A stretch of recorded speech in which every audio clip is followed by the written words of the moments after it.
Great. So, hi everybody. My name's Heather McKay. If you don't know me, I know a couple of you guys in here. I know Vivi and Jean. So what we're going to talk about today, I have Kim on the line, and she's managing the webinar today. So if there's any technical issues, just chime in the chat because I can see your chat. So what we're going to talk about is I want to run through like some pricing, just basic pricing stuff that I've helped Kim with, and then we're gonna run through. Hey, Judy's here. Hi, Judy.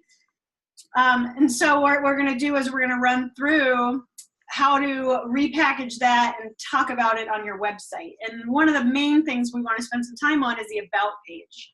What I've noticed in the last couple of years is that things on the About page, especially for photographers, have changed.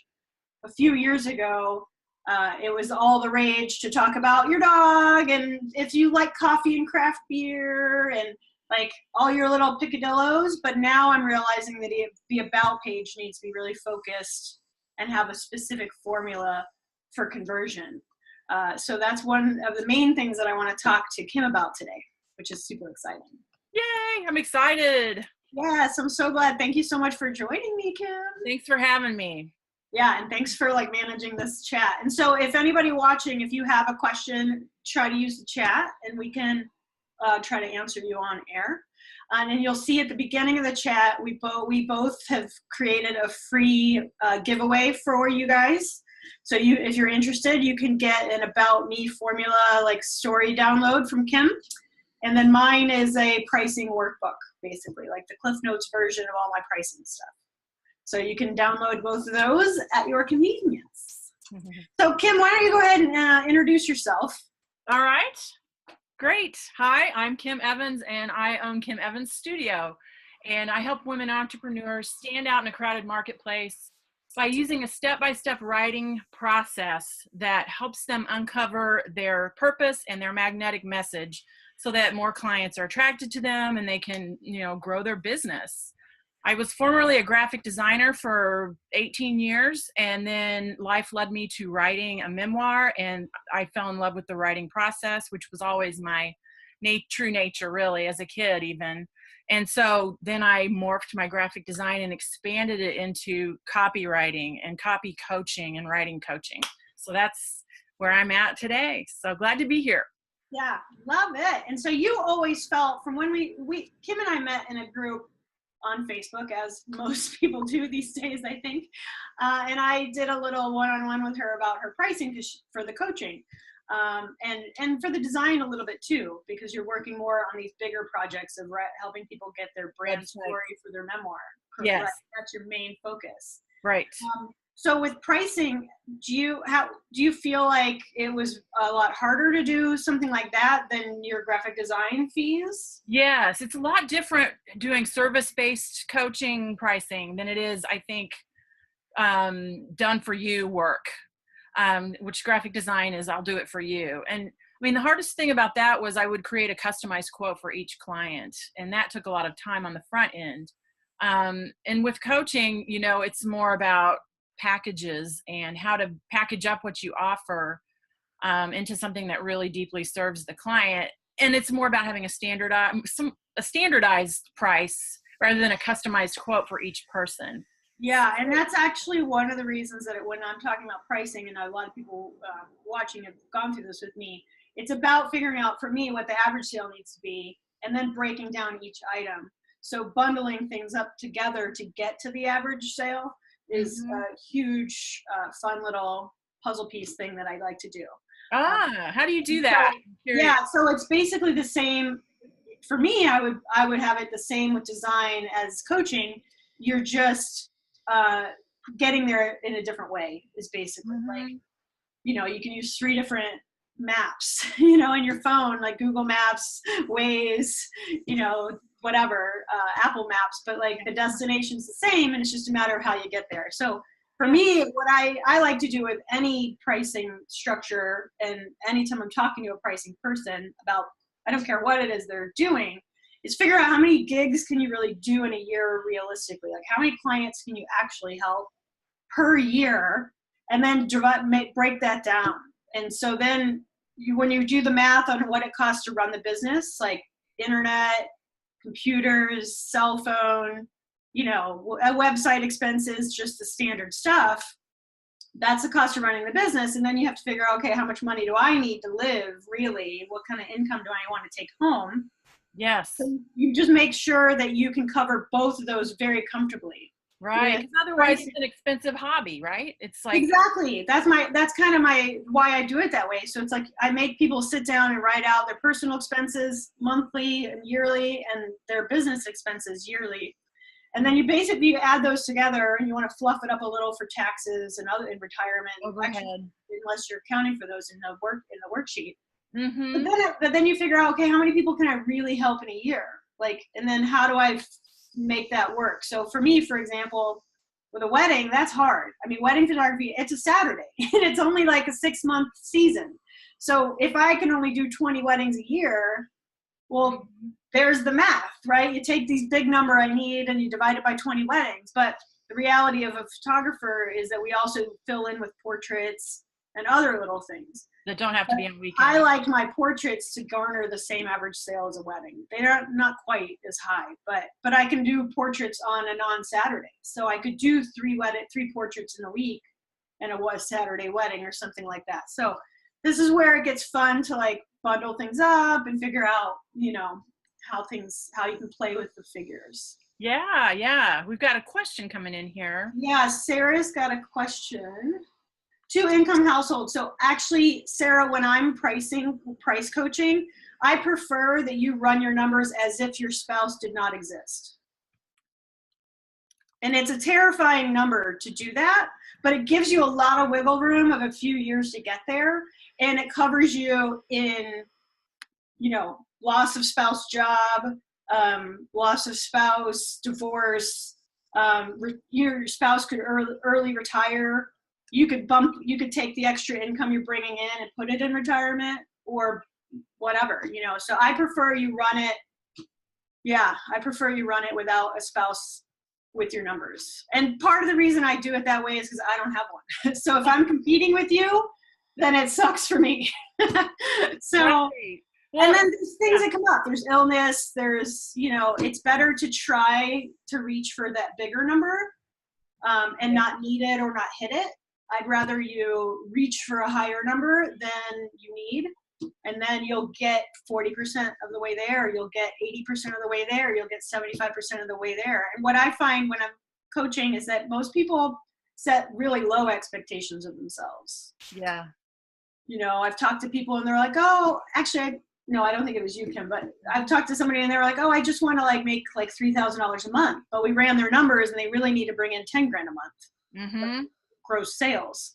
So if they only tried to get to 3, they'd probably only hit 3 maybe. But I was like, try to hit 5. And then if you hit 3, you're good. It's not a hobby. It's covering what we've talked about. So yeah.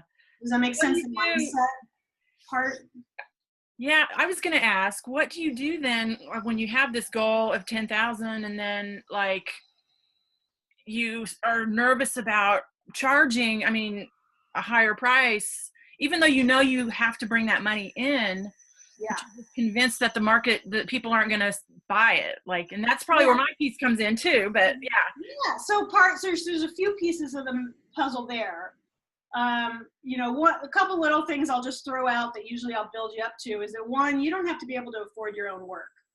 Your job is to set your prices and go find people who can afford you. And that's being very strategic with marketing is huge. And that's why I love your copywriting, because that's so important. You're bringing in a level of clientele.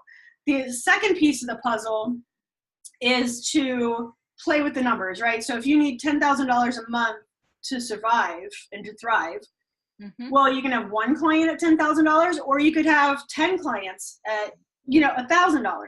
So which one's more realistic? What volume are you getting in? Where are your marketing efforts? What's your, all the different things, how many people can you really work with? Right. And then the whole follow up to that is then you decide, okay, if I'm going to help 10 people at $1,000 a month, then what can I make into that package where it's a good value for them, but I'm not giving away everything. Yeah. Right. Right. So if you don't feel comfortable with your prices, generally it's because you don't have the right clients yet, or you just haven't done the math and don't know why you picked that number. Mm-hmm. It has very little to do with the actual price at the end of the day. And so with $1,000, like if you think, oh my gosh, I can't imagine 10 people paying $1,000, if that's a crazy number to you, then first check your ego at the door. And that might just be from where you're coming from financially. Like you couldn't afford $1,000, but that's not your problem. Like your clients will find the money, or you need to go find clients that can afford it. And then what I find is when I like overcharge in my gut, or I mean, I've never ever overcharged. Like I never feel it. At the end of the day, when I'm done, I don't ever feel like I'm overcharged. But you know, that first time you're charging something that you're like really uncomfortable with, you know, part of it is just realizing like that's going to make you work harder for that person. Mm-hmm. That's going to bring you up to that level because you charged it. What normally happens really is that most people way undercharge and then they deliver and they wish they had more money. Yeah. That feels awful. I know that feeling. And we've all been there. It happens all the time. Right. Right. So on that note, Kim, like if I set a price and I'm not comfortable with it, for whatever reason, like, are there tips and tricks for my price list or my website, a pricing page? Like for photographers, I can give you an example. I'm sure it's the same with designers, but they feel like the need to justify their prices all over the investment page or the pricing page on the website. And like, you know, really good, but it comes across in the writing of like not having confidence in the pricing is how it looks to me. Right. You have ways that you tackle that with your clients? Yeah. I mean, I am not a person who likes to suggest gimmicks. And I feel like sometimes you see, you know, a description of what it is, and then, but the value is $4,000, but I'm only charging you $899. And to me, that always feels gimmicky. I know it's effective, and maybe it doesn't always feel gimmicky. I think there's times when it works, but if it can be overdone. So I feel more like if you are grounded in the value of what you offer and your passion for the work, your copy is going to exude that, and it's going to draw people in, and they're going to be more friendly to what the price is. I don't know if that's an idealistic way to go at it, but I favor towards the just be authentic, just be you, and demonstrate how great this is from your heart, not from your head, and trust that people will be interested without having to manipulate numbers or, you know, do all that gimmicky stuff. I agree. I can't stand the gimmicks. But on the back end, on your end, running it out, I think does help. And that, for me, like, yeah, behind I the don't like it scenes. when they show that stuff, but when I'm picking a price, I'm running those numbers. And then I have confidence in my value because I've done it. Right. I know how many hours I take to edit a wedding. Like, I need to get paid. You know, what would I pay someone to edit a wedding? Like with the design, like you'd have to pay website design or something. Design it. So I feel like those kinds of things are the parts that people forget to add to their price. So so it is that same thing, but I agree that like putting that on there and making it seem like a whole thing is silly. But so when you were talking about a second ago about just like how to word that as a way for them to see the value from your heart. So I think to me, that's like what I've kind of learned in the last 2 years about copywriting. It's like, it's not about what I do. It's about what I'm solving for them. Right, right. And then that's where my confidence comes in, is I know that I'm going to help them make a transition from absolutely. Right. That's what people will throw money at you for in an ideal world, right? But like, yeah, like, I've been reading a book called Story Branding, and it resonates so much with how I work. And what it says is, you are not the hero. Your client is the hero. So on our websites and our about pages, we don't need to position ourselves as the hero of the story. We are the guide for our client on their hero's journey. And so, yes, parts of our personal story are important to demonstrate why we are a qualified and helpful and trustworthy guide for our clients. But it's not all about us. It's about how we can guide them and what we guide them to do. And so, yeah, it's all about tapping into what do your clients really want? What are they frustrated with? What are they desperately wanting to get relief from? What transformation are they seeking? And how will their life look at the end of the journey, after they've worked with you? So every hero has a guide, or every heroine has a guide. Self-sufficiency is a thing, right? But really we get our best transformation when we have a guide. And so, yeah, I think that's an important mind shift is I'm not the hero. I'm the guide for my client to be the hero. And any way I can demonstrate that in my copywriting, on my website or otherwise, that's going to get attention more. Oh, for sure. Yeah. And even with the email that you sent for this webinar, one of the responses I got from somebody was like, ouch, that hit a nerve. Like, that's exactly where I am. Oh. And I think that's the power of proper copywriting, is that you were in their head, you were in yes. that struggle, and it really connected for them. Yeah. And it's actually, you have to kind of get yourself in that frame of mind to get into your client's head. It doesn't come naturally. It sort of takes some ninja. Okay, here I go. Here's how I get in there. But then once you're in there, it's really, really fun to start writing from that place. And, some tips for getting there are to do some research.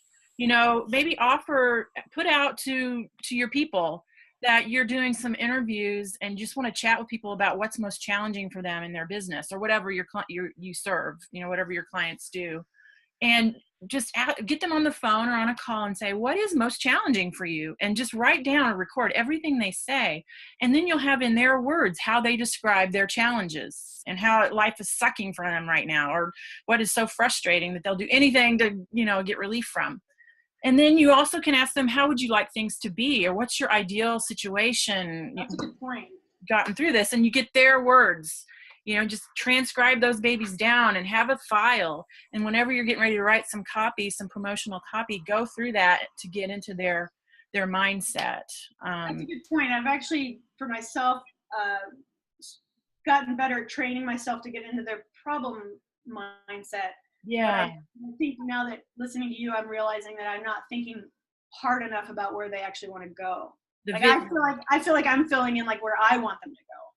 Yeah. But actually, I think that now that you're talking, I think that's probably my next thing I need to work out is where do they want to go? They think they want to go, not where I think they should go. Right, because where you can take them and where they should go. But that is not a good marketing tool, because that might freak them out, or that might make them think you're not really listening to them. So if you can describe where they want to go in their terms, meet them there, but then step by step take them where you can take them, that is more effective. Yeah, I do. I really like that a lot. And one tip that I kind of got as far as the process, and that's actually what's on this board behind me, is I had mapped out kind of the process of like wedding photographers, for example. And one of the things that really helped me was thinking through, like, there's natural progressions in most careers or most things with that stuff. And like everything I'm writing is trying to get them from one step just to the next step, not to like 10 years down the line. But like, and then where do I fit in their total journey and focus on that specific thing?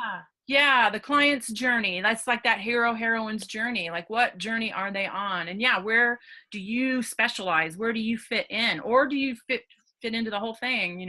Most of us as solopreneurs can't fit into the whole thing, and that's where we refer to other trusted guides or recommend other things. But to have a picture of that whole journey is really wise. Huge. And so the hard part with photographers, we have not just photographers watching, but other people, but excuse me. But one of the things with photographers is like our clients use the wrong words. Like they don't really know why they're hiring us. They're just doing it because they have to, or they think they have to. And so one of the things that I've learned over all the years of being a wedding photographer, 15 years, I've learned how to explain to them why they even are hiring me. Like, you know, they call me because they're at a family reunion, for example, but what's the point? Like, do you really, they just need everybody captured is what they think, but then what do we do with that? And every family reunion I've ever done, except one, they've never even bought that photo. Like, that's the irony. So for me, it's more like, okay, you want to capture, you know, that lake house you're at, or the beach that you're at, or like the vacation, the memories, the connections, the people, yeah. So it's like, therefore a book, and they weren't even thinking about a book. So, and with weddings, it's the same thing. I mean, they all come and like, okay, I want the digital files, but I'm like, but why are you getting married? You're getting married for the marriage and for having kids or whatever. And so for me, I changed the script to genealogy and heirlooms, and I use words that trigger what I need to trigger in them. Yeah. But I think with a lot of other types of art, it's harder to do that. Like with weddings and portraits, it's been pretty easy to switch customers over to what I think their end result is. But with other types of art, do you have any tips on, like, I mean, graphic design, like you said, it's a for hire situation. Is there a way to like break them out into bigger picture problem solving? I think it helps to not just position or sell the, you know, technical aspects of what you do. Like, I will come and bring my camera and shoot your wedding, or I will design a logo for you. But more of the, what that, like you said, what that will do for you, and how much relief you'll feel not having to do it yourself. Like for the photographs, if you hand them over the electronic files on a disc or whatever, they're going to have to deal with getting them sized and printed and framed and blah, blah, blah. And who does that? Like, how many photos do we all have on our hard drives? Just, even I don't print them, and like, you're a photographer. And I could, and that's my whole point to them. And I'm able to tap into myself, you know, like, yeah. You know, I spent 2 years planning to go to Africa and figuring out and learning how to go for free and travel hacking and all this stuff. No unlimited amount of personal time was spent getting to Africa, but sitting down and actually going through my photos and creating my book, when I know how important it is to have a book, like yeah, it's so hard to do that stuff yourself. And so what you kind of hit on a second ago that resonated was like, we're focused on the how and not on the result too much. So a lot of photographers are like, I'll be there for 8 hours and I'm going to do this and I'm going to do, that's all how. That's not something that they really care about, really. I mean, it's a logistical thing that's part of the booking process, but it's not why they're going to buy. Yeah. It's features, benefits, right? The how and the why. Like, we don't sell the features of what we do, like just the listing. Yeah. Of here's this session and this, you know, website and this, what copywriting this page, but more of the benefits, you know, how's this going to get you on your journey, you know, where you want to be. And when you can paint that picture of the benefits over the features, and this is a common problem, you know, it's because I think it's our knee-jerk reaction to just list out all the features. And people do want to know the components. Someone new's coming in here. Okay. People do want to know the components of a package or something that they're buying, but really that's not the reason. You know, the reason is, how is it going to benefit them? So I think anytime we can think of in terms of benefits over features, that's going to help.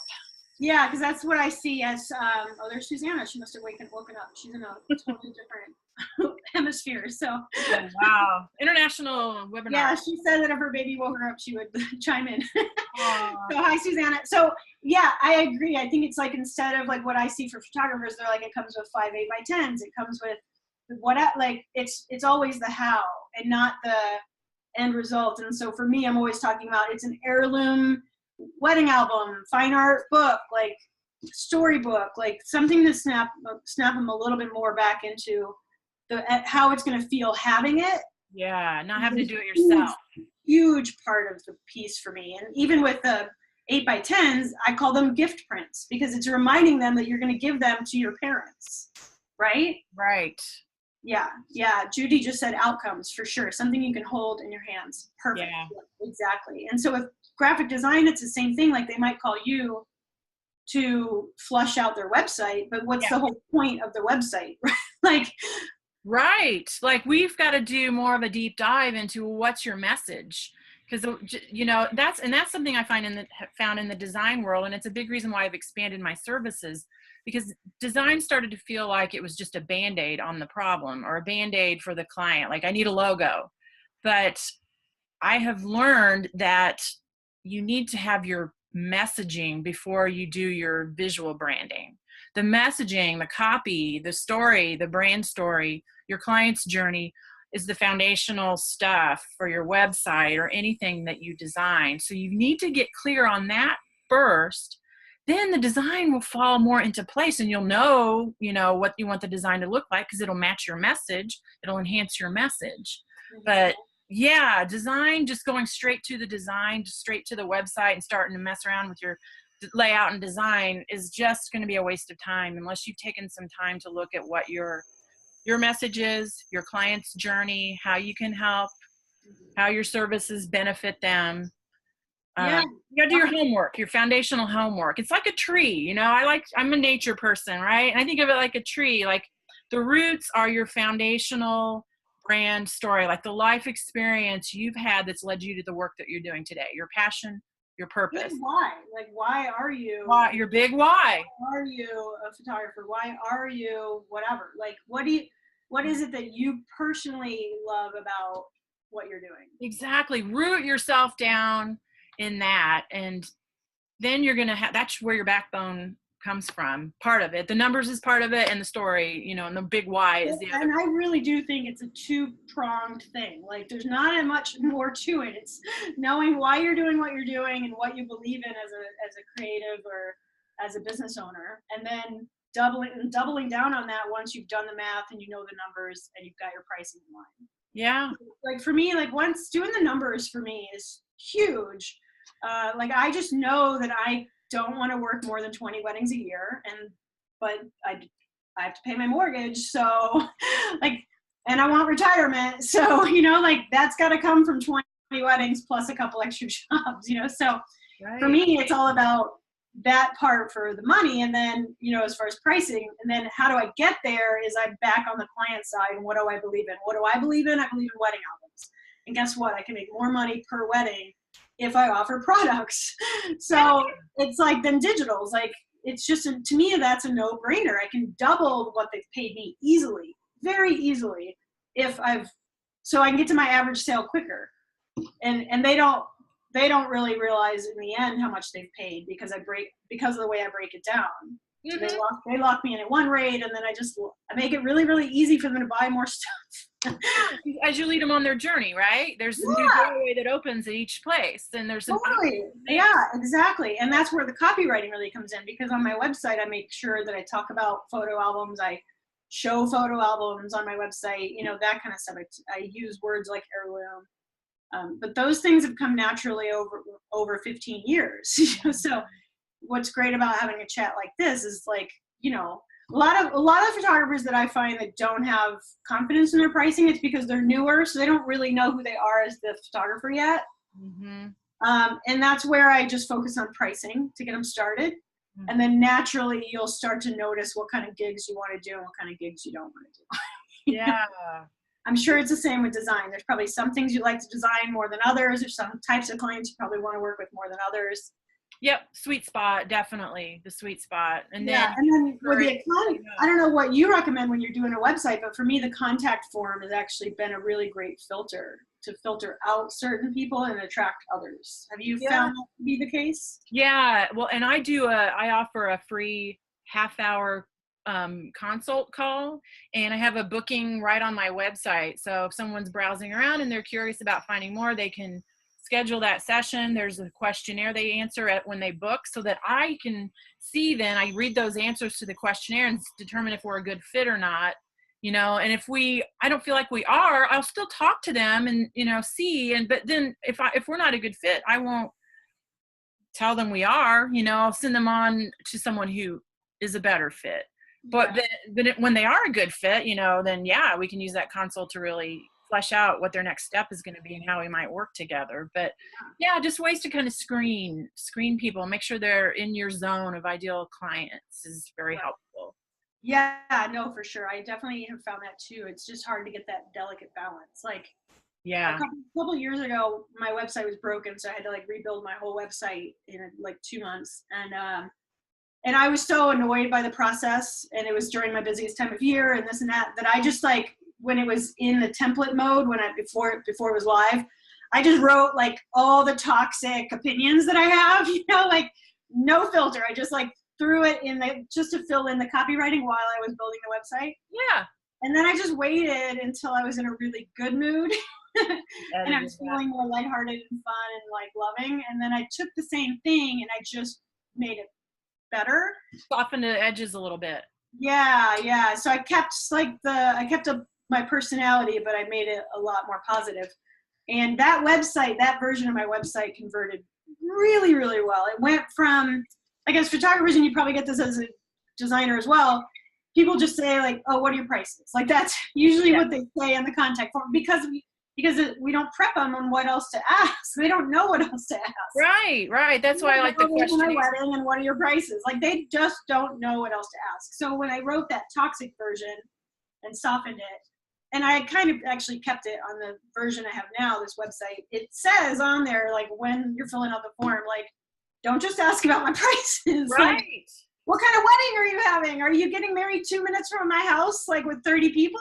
Or are you getting married in France for 5 days? Like, I need some details, so it's the same thing as your questionnaire, basically. Yeah. Well, and I think I have a hunch out of it. It's like, yeah. Well, I would imagine that version of your website was successful because you wrote it from an emotional place. Like you channeled your emotion into the copy. And even when you went back and edited it and softened it a little bit, that original emotion was in there. And that is the type of copy that draws people in. That's why. And so what I found with that was great. What I got was epic novels about why they wanted to get married, what their wedding's about, and what they liked about me. And even one groom had filled it out. He said, like, though I would love a 5-day wedding in France, I'm actually doing this, So I love that they trolled me a little bit, Yeah. And I was like, great, you're my client then. If you read the form, sense of your personality more, and and then it gave me something to write back to because they gave me more information. Yeah. Like I could write a more personalized. Usually, I just send them a canned, template email that I have. But if they give me that kind of information, then we can heckle each other a little and have some fun with it before we establish a relationship. Authentic copy establishes a relationship. It does. It connects you. Right. And so what's the about page being about you? How do we throw in our personality? Yeah. And that's how do you tackle the about page when we keep saying it should be about the customer and not you? Right. Right now I'm kind of working with like an Oreo cookie sort of model or template where you start out talking about the client, and so they can see themselves in what you offer. So start addressing the journey that they're on and where they are finding themselves now, and then segue into letting them know they're in the right place. And here's why I am a great guide for you. And then give a little bit of your story about how your big why you're doing the work that you're doing now. And then take it back to the client. Here's how we can work together. If you choose to work with me, here's some results you can expect. Okay. Would you use a testimonial, or would you just say that?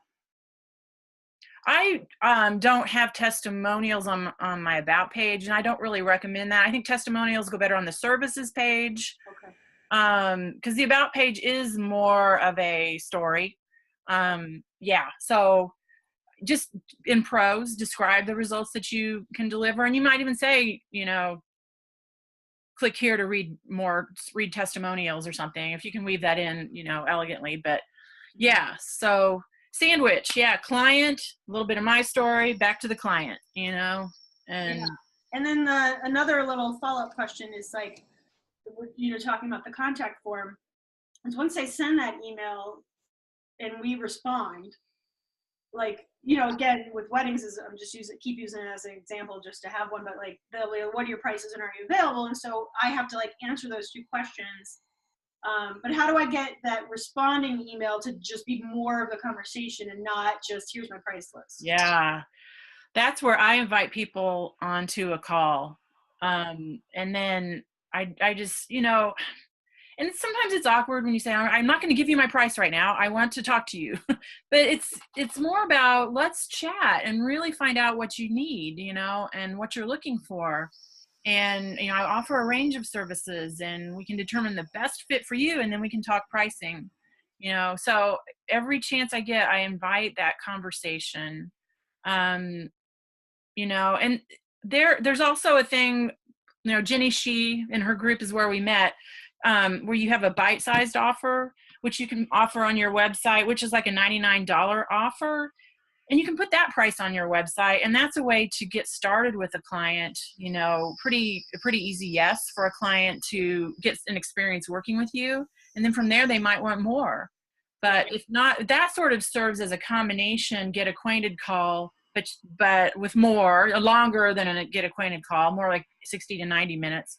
Mm-hmm. But you also get paid, and they invest a little bit and to see what it's like working with you. Yeah, and I guess that'd be the same if somebody did an engagement session before the wedding or. Yeah, just like a mini bite-sized preview that they can invest a little bit of money in, not just totally free. Yeah, right. And then the other thing on that I have found is with that email responding to the contact form is I found it's just easier to just be very clear. I used to say like, oh, I can't wait to hear from you or waiting for your call or whatever. But now I say, so are you free Tuesday at 2? Like I actually put something in there and it makes them respond, no, but I'm available this other time. Yes. I have found that being very, very clear about what I want them to do next has actually really, really helped me. It took me years to get to that point. Yeah, not him-hawing around, but like, okay, you want to find out about my pricing? I have time available on Tuesday at 3. Yeah, and then it's not 42 emails back and forth of like, oh, when can we even book you? Like, again, one of my things with the pricing consulting is like, most people just make it too hard for somebody to give you their money. Like, yeah. I mean, almost every photographer I know and creative in general, like artists that I know, they just make it impossible for me to actually physically buy their thing from them. Yeah, isn't that interesting? Especially like regular crafting people, like, it's not that hard to get Square Reader on your phone and be ready to take a credit card. Like, you have to do it. I mean, I've waited 20 minutes to buy a tote bag before. Like, no, you have to, number one thing is like, make it easy. And part of that is knowing what the price is. For me, like mm-hmm. even though I run the prices like pretty thoroughly for all my products, I try to bundle them in different sizes mm-hmm. and work together so that I can do the math on the fly in my head. Mm-hmm. I look at that as basically like the same thing copywriting is doing. It's distilling down something that's complicated into a simple thing, really. Absolutely. So like with Vivian, she does square prints on Instagram. And so I'm like, great, have like a 5-inch range, 5 by 5, 7 by 7, that's one price. Have the 10-inch, 10-inch is a different, and then 16-inch, like just have a couple ranges. Yeah. And if they really need an 11 by 11, then that's the same price as a 12 by 12. It's not, the cost isn't that different, Yeah. So it makes it a fun way to like rework pricing, and then when I'm selling something, it makes it so easy. It's like when you have more than one option.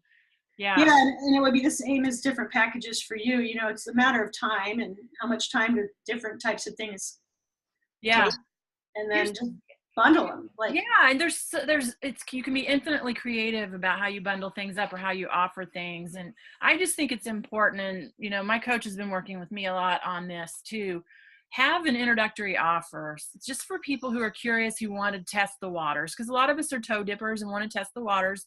And I don't want to have to sell someone an $8,000 package from that point. It's like, no, let's do a $99 session.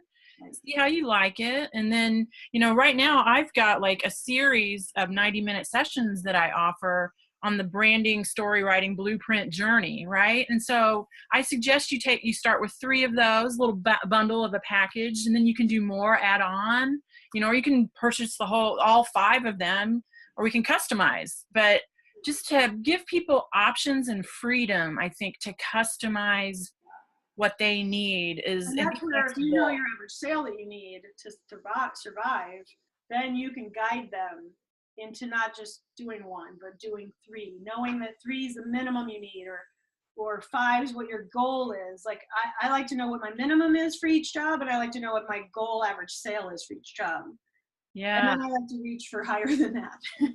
So how do you get this average sale, Heather? I'm curious. So for average sale, I mean, so for you, it's like, imagine if you had one client that you're helping with an entire website, which is like a big project. You're gonna have a lot of pages, a lot of prep work of communicating with them about their story and their brand, right? Right. Content So development. imagine that as like one customer, that's your ideal customer of who you want to help. Other people have no problem just like pumping out logos. So the first step is figuring out if you are high service or high volume. You got to make a choice, don't You you? really have to choose. You can't do both. So for me, when I first started doing weddings, my mentor that I was her second photographer, it drove me bonkers. Fresh in the industry, I wasn't down the rabbit hole of the industry, so it drove me bonkers at pulling up to a wedding. She couldn't even remember what the bride and groom's names were. And High volume. that really like triggered me immediately. I'm like, they paid you how much and you don't even know their names? Like, this is like theoretically the most important day of their life. So I decided like right then that I was not going to do that. High service. And my personality is such that I want to know everything about you, so Yeah. I love the connection. And so with me, I've always been a lower volume, higher dollar person. And other people just don't care if they have a job and a whole family and they're too busy. Like we call them shoot and burn people. They just take the pictures and make you deal with it. Shoot and burn. Oh, that's funny. Yeah, it's a shoot. That's the jargon way to say it is shoot and burn. And so I just am not that person. I don't like when I don't have a connection with my clients. My photography's not as good if I don't like them, so it really affects me. So I'm a low volume, high dollar person. The other way to do it is just to do 1 million of them, right? So this is where we would run your numbers either way. So, and you really can't have both. You can have it both ways. You can't be a high service, or high service, Yeah. high volume price. Yeah, there's a what's it called with 3 circles overlapping? There's a name for that graphic, but so there's a person out there that's like always said that, is like, you can pick 2 of the 3 Venn diagram. Of course, Vivian knows the answer. Thanks, Vivi. Venn diagram. So that's where you pick. It's like there's 3 prongs to that, and you get 2 out of the 3. I think the other one was high quality. Yeah, Mm-hmm. It's quality, speed, and service or something like that. Anyway, you can pick 2 out of the 3, but one has to go away. I've seen that. Yeah. Right? So for me, I'm like, that's where we first start with like, are you going to be high volume or are you going to be high service? And so then we run the numbers, but they're really the same. It's like if I want $5,000 per wedding, like I can do 5 weddings at $1,000, or I can do 1 wedding for $5,000. Yeah, and you would prefer probably the one for 5,000. Yeah, right, exactly. And then once you get them to 5, they'll spend 7 without blinking. Like, yeah. that's the irony, right? The irony of being too low in price is there's so much irony to that. It's like you get people who are maybe struggling to pay 1,000. Mm-hmm. But for me, if they can spend 3 or 4 or 5,000, it's like another $500-600 to them is not a big deal. So where do you find these gem of a clients who can afford, more of the premium high service packages? Yeah, so the way I've done it is I know how many weddings a year I can manageably do and like deliver in a pretty good way, and you get more efficient as you go. And then I just divide that, like I said before, you take all the business expenses and all my personal expenses and I divide it by 20 weddings plus, and then I just assume that the weddings are 80% of my business. And well, where do you find the clients though? Like, this is a marketing part. question. That's a whole other webinar. That's the hard part, that's where copywriting, That's right. spent all the energy marketing, you need a website that converts, which is why copywriting is so interesting to me, because it's just amazing how, it's different if you use a lot of negative words versus positive versions of the same point. And like, there's so much nuance to the copywriting that like, I still just struggle so hard with it. Yeah. And then once you get your copy written and you get your website up, you got to get your marketing strategy in place and to find those people. And so the whole point is like the way it's been explained to me the last couple of years is funnel. I've heard this word a million times. Yeah. So it's basically like you are at the bottom of a funnel and your marketing is everything above that. Like just all the different, like your social network, your spouse's social network, you know, right. Instagram, Google, you know, all the things. I find personal connections are always best for the high ticket stuff. But if you're low ticket and high volume, then you know, Craigslist and those sorts of things would work. Right. Fiverr, Upwork, you know. I think referrals can go a long way. They'll spend more and they're not price shopping. So whatever your price is just the price. Right. Like I went, here's a funny story. I didn't know. I did a wedding. I've done a wedding with like a group of friends and I don't know the friends very well or whatever. Anyway, I go over to a client meeting of somebody who wanted to hire me for their wedding. And I didn't know that they were already in this like network of friends that I have or clients that I have. And I go over like ready for like, here's what I do and here's how I do it. And here, like, hire me. And I walk in and she's like, I'm so glad my photographer was available. And I'm just like, so immediately I'm like, okay, let me take off the sales hat. And then now I'm just going to like shoot the shit with you because that like, because I didn't realize that she had already my website, the previous weddings, like, you referral networks open doors for you. Make it so much easier. I think it is so worthwhile to cultivate those referral networks. Have an incentive program for people. Maybe if they give you a referral, send them a gift certificate or, you know, give them something. I think instead of reinventing the wheel and starting from scratch, like work within the small base of clients you've already served. If it's small, great. Just start there and ask them to give you referrals. Send them swipe copy they can use, you know, that describes your offer so that they don't even have to think. They can just forward on the copy, you know, to people. And and that actually is my point of kind of what, you know, I wanted to talk to you about on this video or on this webinar for everybody is like, that's the piece that ties it all together, right? It's like that little swipe copy basically is your elevator pitch. Right.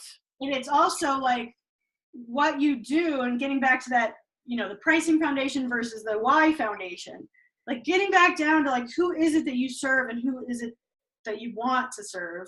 So for example, with even picking photographs on my website, I look at that as copywriting also, because I can attract or repel clients like, depending on what photos are on my website. So for me, I like to do more candid photography, but at every wedding I do posed, you know, family formals. But so does everybody else. So I don't show family formals. And what I do is, and I don't show details because I don't want, aside from Vivi's wedding, because she actually did all her details, because she's a designer. But aside from that, like the type of people that are super into what shoes they're wearing and like the details at a wedding, those are not people I resonate with. So I don't show any details on my website at all, and I don't show any family formals. And it's setting a tone, and I'm attracting. So I look at it just like good copywriting. I'm attracting people who want black and whites. It's your brand. Yeah. Like, so I try to keep 2 words in mind when I'm picking images. And I really should try to do that with the copywriting too. But that's harder for me because I talk with my photos, right? So, all right. Thanks, Renee. If anybody has a question, feel free to chime in. And I know we're going to do the drawing here, so yeah, feel free. Be sure to stick around if you can. We're going to do probably in 5 minutes. We'll wrap up here and then do our free drawing. So this is exciting, everybody who's still watching it. We haven't really talked too much about it, but what we're doing is a giveaway today. And what we're doing is a half hour with each of us individually. Just a half hour coaching call for the winner. And all you have to do is, and we'll pick this, we'll do this in a few minutes, but we're going to have a way to, if you stick around for a few more minutes, then we'll do a drawing. So exciting. And then if you missed it in the beginning, like a few of you joined in a little later, if you go to the very beginning of the chat, we both have a free download, and I'm going to share those again with you right now. That's a good idea. So you can go right now and get my pricing workbook of how all the stuff I've been talking about of like how to do the math, how to think about your average sale, that kind of jazz is all in there. And then here is Kim's, and hers is a like story writing download, which is about like how to get you through your about page, right? Yeah, how to just get into your heart with your writing and start to map out your story arc that you can use on your about page and in all your marketing copy. Awesome. And any other like last tips of like how to get out of like industry jargon and into your client's mind? Like I see photographers constantly say, oh, we're going to shoot you. And we have a photo shoot. And like, when I talk to a normal person, they're like, wait, you're going to shoot me? What does that mean? Like, oh, like we shoot people, we frame people. It's all these negative connotations to like a non-photographer. Is there a way to like really get yourself out of that before you sit down and write something? Yeah, I mean, I think it goes back to getting in the head and the mind of your client and using their language. And you base that on the research that you've done, either your interviews with people. Here's another little tip for getting research to get languaging in your client's voice. Go pick out an Amazon bestseller, go to the Amazon website and look and see if there are a lot of reviews for this book, and make sure it's a bestseller in the area that you work. So if you're a business coach, think of a book that's about business coaching. And go on Amazon and read the reviews, read the good reviews, and read how people describe how the book helped them, what it helped them overcome. And you're going to get client language. You're not going to get jargon there, right? You're going to get people talking about how the book helped them solve their problem. And so just train yourself and have that file of non-jargon, client-centered language. And it's almost like speaking another language. You kind of have to put on a different hat, Right. Yeah. And that's how I look at my pricing. It's like I'm putting on the businessman hat. I'm putting on the CEO's hat. And when I run my numbers, if I change the numbers, it's like, no, that's what my boss told me to charge. Like, I look at it like at corporate America. So I guess it's the same thing. And for us photographers, I guess probably hanging out in like groups where clients are asking about photographers and asking for photographers would probably be the way to do it. Yeah, maybe there's some Amazon books about how to hire a great wedding photographer or something like that. I wonder if there is. We'd have to do some research. I know there's some Facebook groups like Rochester Wedding Chat or whatever where people are talking about centerpieces and you know, locations and stuff, and they always ask for photographers, but they always just say like, who's an affordable photographer? And then they get 95 responses, like because they're not attracting the right photographer to them. Yeah. It's like and I never leave my link. I always say, well, it depends on what you're looking for. Yeah, right. What kind of photographer do you want? Why are you hiring a photographer? Where is your wedding? Like, there's like, and what's affordable? Like, affordable is different for everybody. It's all relative, yeah.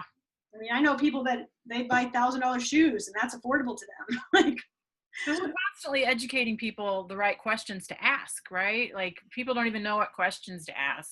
So do you think it's okay to put that on your website? Because I feel like maybe that's why my current website's not converting, is that I think I have a little too much of that on there. Yeah, too much of that. Of me like challenging them and yelling at them, which is what I always do for everybody. I don't know. I think it depends. I mean, if it's powerful copy that, gets to the heart, then I don't think you need to shy away from emotion, but okay. There may be other factors. I don't know. Maybe on another call we can dissect your website. Yeah, and a lot of it is like the copywriting was very similar. It's just I switched themes, and it's like that. I think it just took out all the personality. I think is what my current website. There you go. It's very much the white website that's responsive, and I think it just converting is I think my personality is. You gotta have your personality in there. Yeah, I think the old one had like brown banners and it was very earthy, and I think it like really attracted the right people to me. So interesting. And then also photos, like I think I put more fine art, photos on this one, and the last one was more heart-centered, like real moments, a lot of black and whites, close-up candids, like people interacting. And so, it's a lot of things. It's all nonverbal communication, right? Yeah, you can do visual storytelling as well. Photographers, that's it. That's the name of the game, right? So what story are you telling? Yeah. With your picture? Is there anything else you want to talk to us about like how to talk about what we do, or big mistakes you see that we haven't addressed already? I know I don't want to keep people over, so I'll just say, like, because you had asked, what's the biggest mistake people make on their homepage, and I would just say too much copy in general. You can probably cut it in half at least, and really get down to the core essentials of what you can help people with. Just like And right away. Okay. yeah, like clear transformation that you offer. What's the hero's journey? Who I am and what I do. Yeah, right. And here's a call to action if you want to find out more. Button, click, schedule a consult with me. Yeah. Or download my free thing like we're doing here. And we hope everyone downloads our free stuff. Totally free. And you can enjoy and get some good tips from that. And we want to be of service. So, yeah. Okay, great. So let's do a giveaway real quick for a free 30-minute consult with each of us. If you guys in the chat that are still watching, pick a number from 1 to 100, and whoever's closest to our number that we already agreed on, we will let you know. So go ahead and put your number from 1 to 100 in the chat. Right. Vivian's got 77. Mm-hmm. Anybody else? I know we got more people watching. If you're calling in, maybe you could take yourself off mute and say a number. Yeah, that's true. 74. Yeah. Who's that?